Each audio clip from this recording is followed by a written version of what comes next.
ahead and get started. I'm Rachel Folk. I teach in the Humanities Department. It's great to have such a big audience for our October colloquium. We're very pleased that you're here. I also want to do a little plug and let you know that we have another colloquium coming up on November 15th, right here, again at 11 o'clock. Carrie Weiss, our gallery director, is going to be leading a panel talking about the many ways that one can interpret a work of art. Of course, there are a lot of different perspectives, so she's also going to have some panelists of different backgrounds leading that discussion. I am going to turn the introduction of Caitlin, who we're very happy to have here, over to Professor Ted Walker, who knows her a lot better, so I'll let you take it away.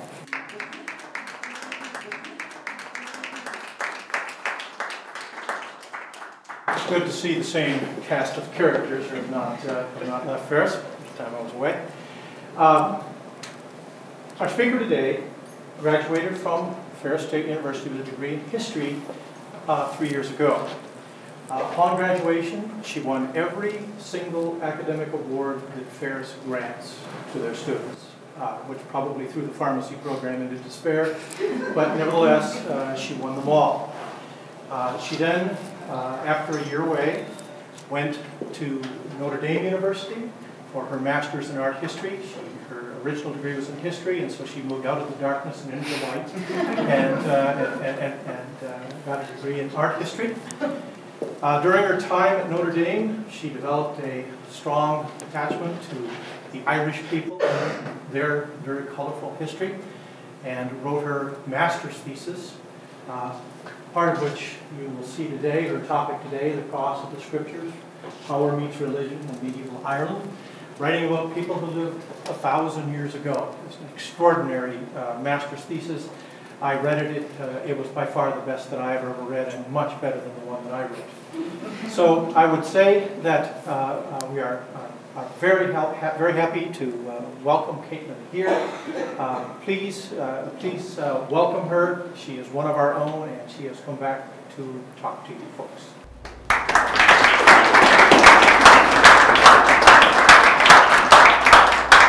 Hello, everyone. I'd like to thank Dr. Walker for that wonderful introduction. I hope I can live up to that right now with this speech. I'd like to thank Rachel Folk for organizing everything and welcoming me back.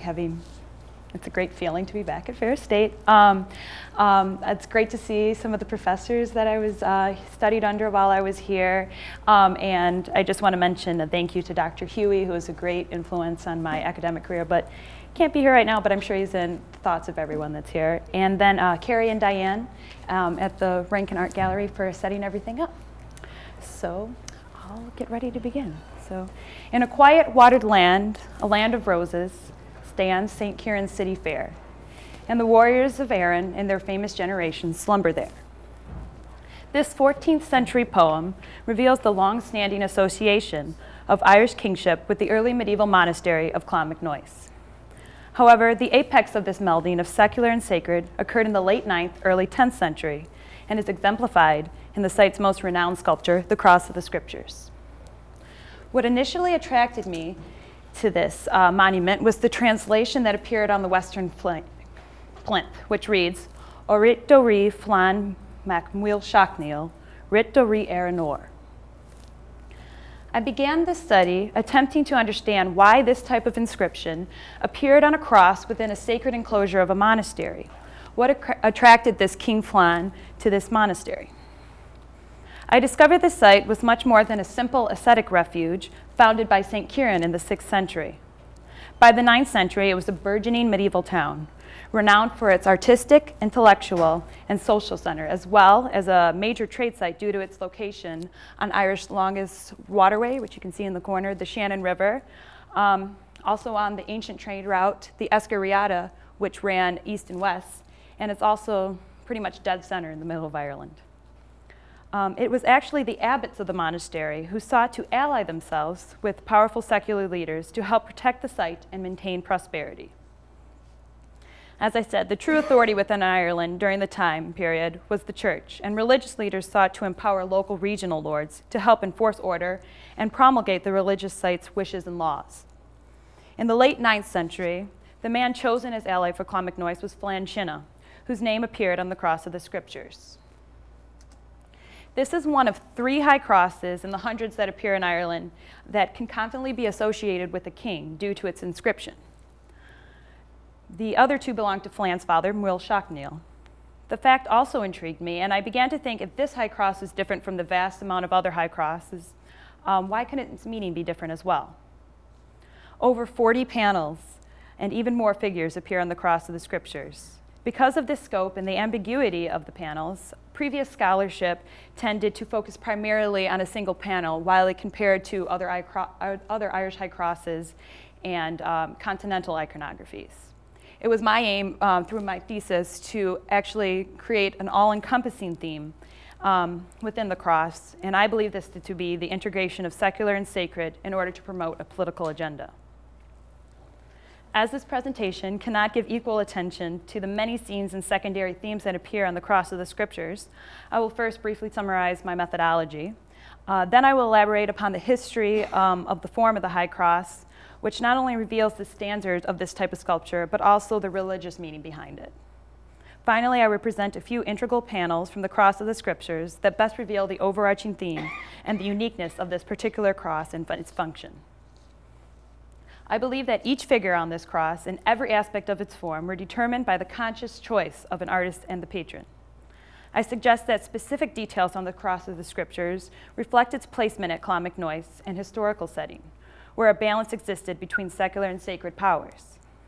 My initial research consisted of a number of overviews of the aspects that possibly influenced the iconography of the cross, including the monastery's foundation, the life of the founding saints, and contemporary political and ecclesiastical structures.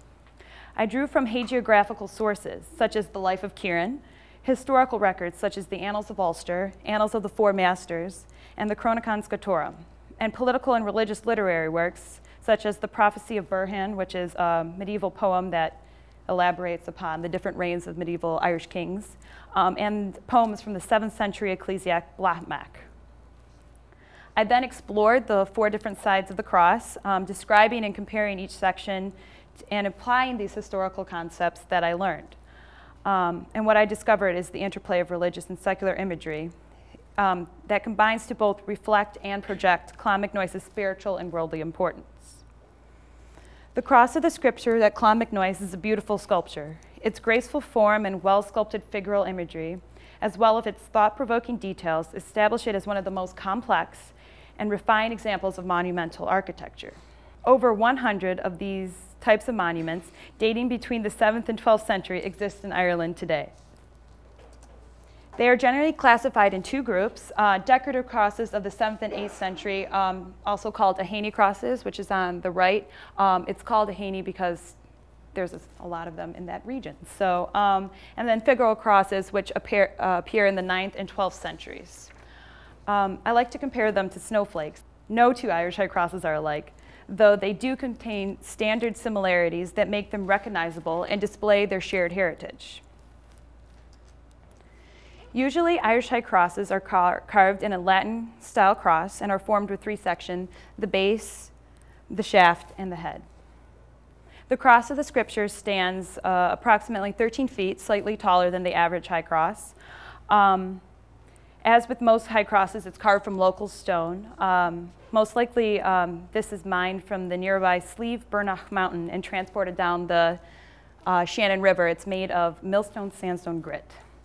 An Irish high cross's most identifiable component, however, is the circle that encompasses the intersection of the horizontal and vertical shafts. The circle may merely be a structural element included to strengthen and protect the cross at its most vulnerable point, but also it might have deeper meanings. The circle and cross symbol, however, existed prior to the rise of the high cross within Ireland and abroad. Early Christian art of Southern Europe possibly provided the prototype for the Latin type cross and circle, such as the 6th century apt mosaic of St. Apollinaire in Classe A, which features a cross surrounded by a circle of stars and displaying Christ's face in the cross section. This idea corresponds with the monastic setters of Ireland's tendency to look to Rome and Jerusalem for artistic archetypes, for their own works, as established in length in Thomas O'Carrigan's recent work, Churches in Medieval Ireland. It is clear that monastic centers looked to Rome and Jerusalem for architectural inspiration. Perhaps they also gravitated towards these areas for inspiration for their own monumental artwork. The cross in Latin or Greek form within a circle, however, appears in numerous cultures, from the textiles to Coptic Egyptians, but also in non-Christian cultures. The circle was prominent motif in pagan Irish art, symbolizing the sun, as it was with many pre-Christian cultures. Solar imagery is consistently displayed upon works throughout Irish history. For example, the Neolithic Passage Tomb and Solar Observatory of Newgreen features numerous spiral carvings on its monoliths, which you'll see on the right. It's a big stone in front of the building. And the Iron Age bronze Petrie crown has a number of attached discs carved with triskel and other spiral designs. The circle's inclusion upon high crosses may be a native tradition continued over from Irish Christian art. The cross overlaid with the circle appeared as simple carvings on indistinct stones, marking important religious sites and tombs before and during the rise of the high cross. This symbol's prevalence, occurring immediately during the first centuries of Christian conversion in Ireland, suggests that it may have been already in use and within the pagan culture as a sun symbol and easily adapted to the new religion. The Romano-British missionaries, none more famous than Ireland's patron saint, St. Patrick, brought the faith in force to the island in the 5th century. These disciples allowed for a gradual conversion, mixing pagan culture, rituals, and beliefs with Christian ideology and practices to engender acceptability and an easier comprehension to those residing in Ireland. The reverence to the sun, the light that makes the world possible, made an easy transition to Christianity and was a standard comparison for Christ since the late Roman period. One of the most common mantras for Christ may be found in John chapter 8, verse 12. Then spoke Jesus again unto them, saying, I am the light of the world. He that followeth me shall not walk in darkness, but shall have the light of life. St. Patrick reiterated this when he said, Nos autem qui credemus, et adoremus solum verum Christum, or, we believe and worship the true Son, Christ. It is then reasonable that the figure of the crucified Christ replaced the old sun symbol in the center of the circle of the high cross. The symbols of the cross and the light of the world combined in one monument to display Christ's mission, sacrifice, and everlasting life. The ideology would have been standard by the time of the 10th century when the cross of the scriptures was created. Scholars such as Peter Harbison and Francois Henry both argue that before the freestanding stone sculpture, crosses of wood and metal served as prototypes from the early form of the high cross. No wooden cross of this size from the medieval period are extant, but they are referred to in this plan of the ideal monastery found in the Book of Mulling in the 8th century Irish prayer book. So this is a plan of the ideal monastery. A monastery would be within the circle, and on the outer side, basically as a form of protection, these crosses would be placed. The large crosses with the evangelist names, Matthew, Mark, Luke, and John, would be the main crosses that they're talking about, the big wooden crosses.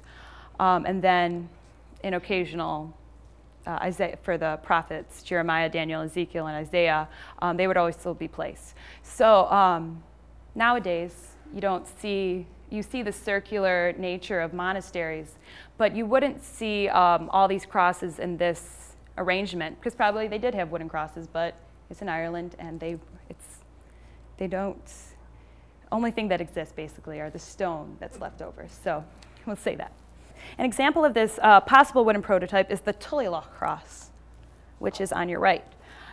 Its wooden core is sheathed in bronze and decorated with metal bosses, openwork, and figural panels. There is a strong visible connection between the interlace and bosses of stone crosses of the Aheny type. This is also found at Clonmacnoise, an earlier cross predating the cross of the scriptures, to the decorative examples that appear on the metalwork of the Tullyloch cross. The circular bosses, which have no functional purpose on the stone cross, could possibly be attachment points of the metal prototype. Much of the inspiration for visual themes on the cross of the scripture comes from established continental iconographies.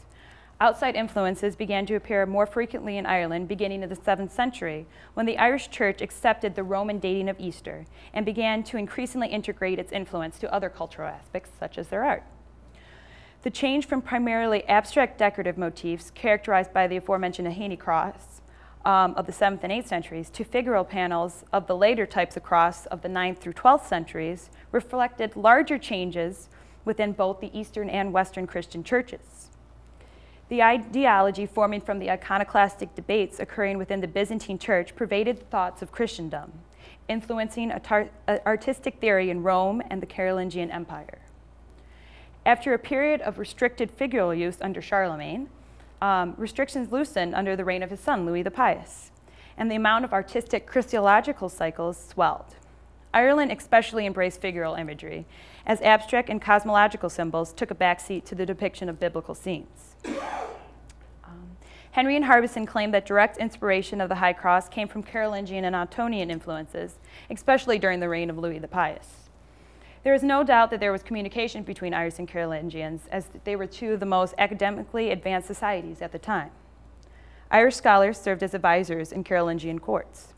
The two groups, each exploring figural representations, may have worked together or at least exchanged ideas in order to produce educational and evocative biblical cycles, both modeling their art from earlier Christian archetypes. For example, ivories, like the 9th century crucifixion ivory of the cover of the pericopes of Henry II, contain scenes of the mocking of Christ, the seamless garment, the three Marys, and soldiers falling asleep at Christ's tomb, which all also appear on the cross of the scriptures. A pericopes, for reference, back in the medieval period, it was too expensive to create a full Bible, so people would choose specific verses and things like that from liturgy and have it combined into one book. So it's kind of like a pick or choose kind of thing. And Henry II, who was a king, got to do that because he had money and picked the liturgies that he wanted. So even when Irish high crosses share similar themes, there remains a diversity among the cycles, layouts, compositions, and details, which suggests that a number of sources beyond Carolingian examples influence these monuments. We may now examine several of the panels that best reveal the underlying regional political motivations of the cross of the scriptures, which accounts for the uniqueness of this sculpture among other of its kind that feature primarily religious themes. On the western crosshead, a large-scale and frontal Christ radiates forth from the center of the cross ring. There is an emphasis on his corporeality of his body, as seen in his nudity, relaxed pose, and lifelike modeling of his arms and legs. Instead of a realistic depiction of the strain that should be placed on the limbs in this torturous punishment, Christ's arms seem stress-free. His hands appeared nailed in the traditional manner, but his feet are not attached in this way, but bound by rope. Christ's head is upright and staring straight out, not to the side, implying his death. This was not merely the story of Christ's death, but a depiction of his duality as both God and man, alive and dead. Upon the cross of the scripture, Christ humbly submits to his Father's wishes in return for this selflessness. Christ conquers death and overcomes the confinement that the mortal world attempts to impose on him. The realization of his divinity is visible in the lack of nails, his large scale, and his triumphant pose, in addition to the overlapping of the frame by his feet. The crucifixion scene is not only a remembrance of the events of his death, but a looking forward to his victory through the resurrection.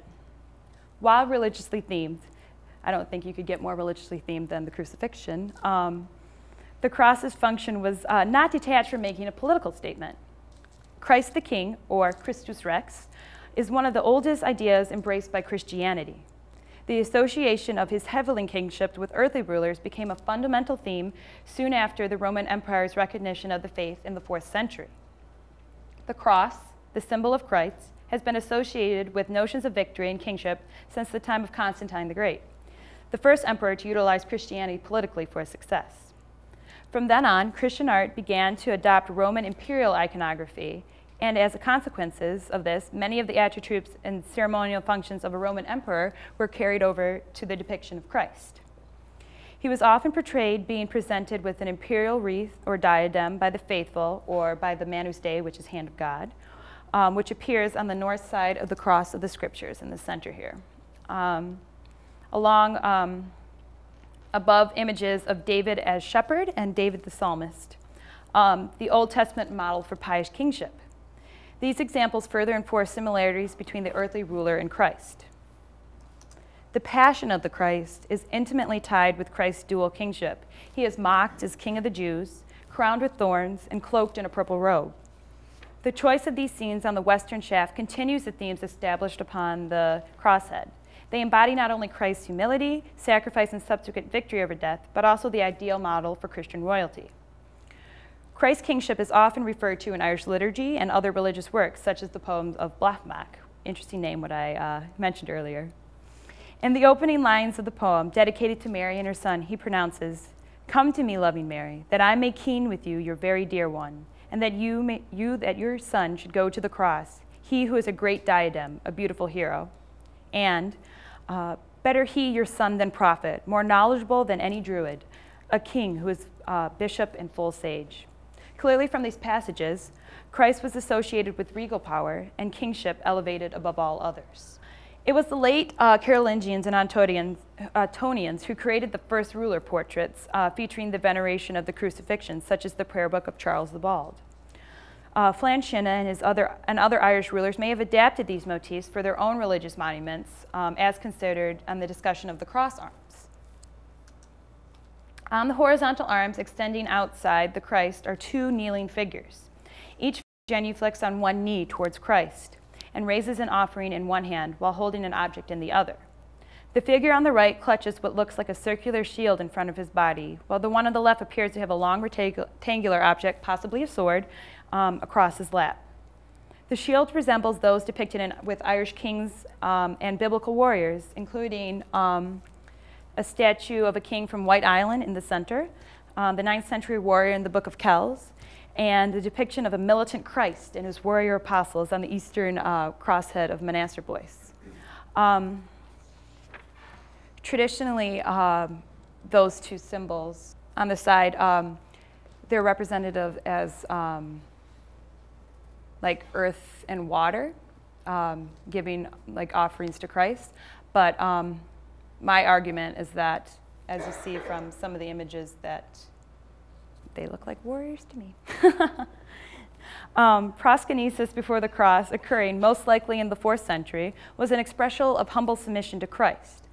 As Christ followed his Father's demands and sacrificed himself, the faithful Christian prostrated himself or herself before the cross in order to exhibit adoration and dependence. Kneeling before the representation of Christ's body allowed the faithful to visualize, remember, and take part in his death. A ruler's prostration before a Christian authority figure or a symbol of the cross implies the devotee owes his power and success to Christ's grace. Christ exemplified the notion of the humble king, and rulers who sought heaven's blessing imitated his actions and promulgated his laws. These two kneeling, gift-giving figures cannot be identified with any certainty, but their positioning and possible martial objects inspire an association to portraits of rulers kneeling before a crucifix, submitting themselves to Christ's authority, as seen in the depiction of Charles the Bald. Now we must return to the discussion of the Western inscribed plinth in order to relate the ideas previously established. There are no other inscriptions of this type evident before or 200 years after the 3 crosses belonging to Flann Sinnna and his father in Ireland, implying that these sculptures served a different purpose in addition to its standard function as a biblical narrative.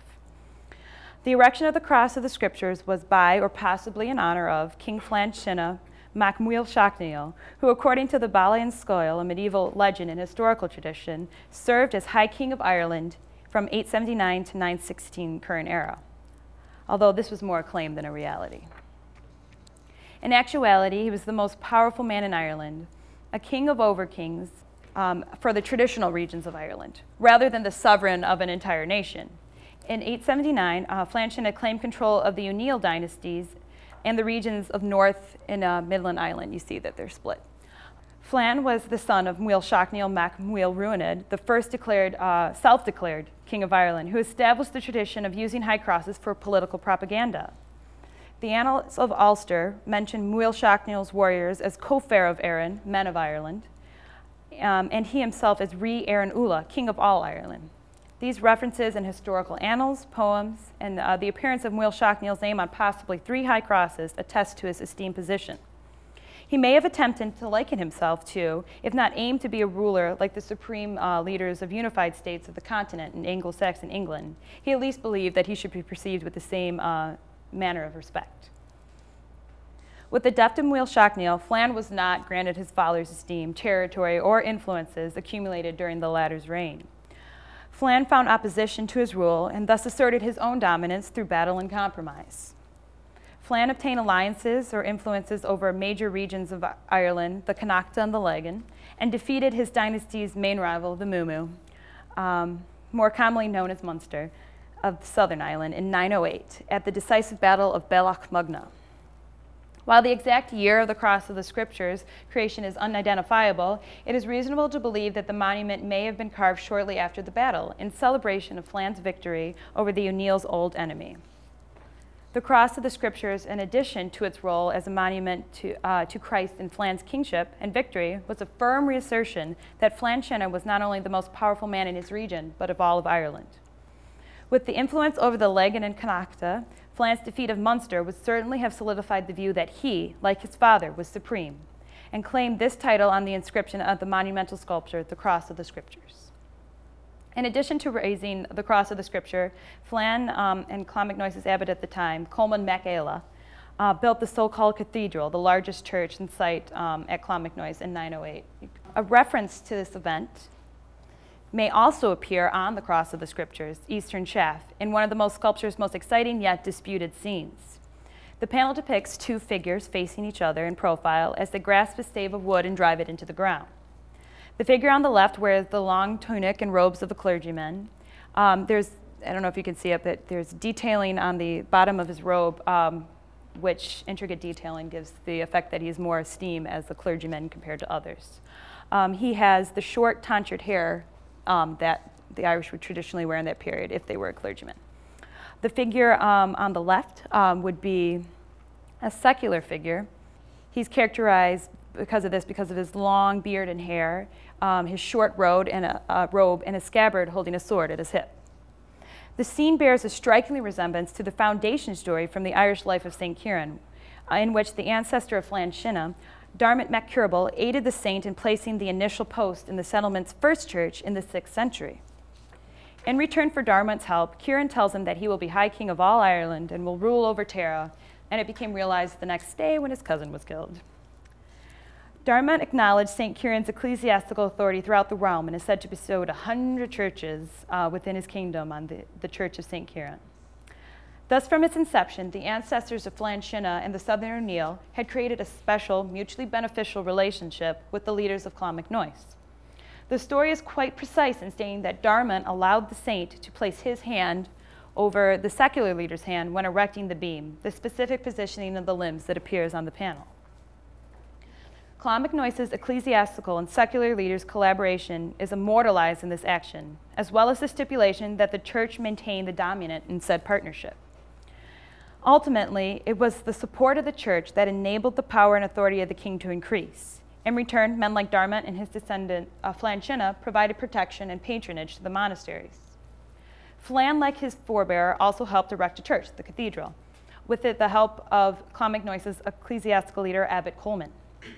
Upon this panel, Flan may not merely be displaying an ancestry that featured prominently in Ciaran's hagiography, but also alluding to his own interactions with the leaders of Clonmacnoise.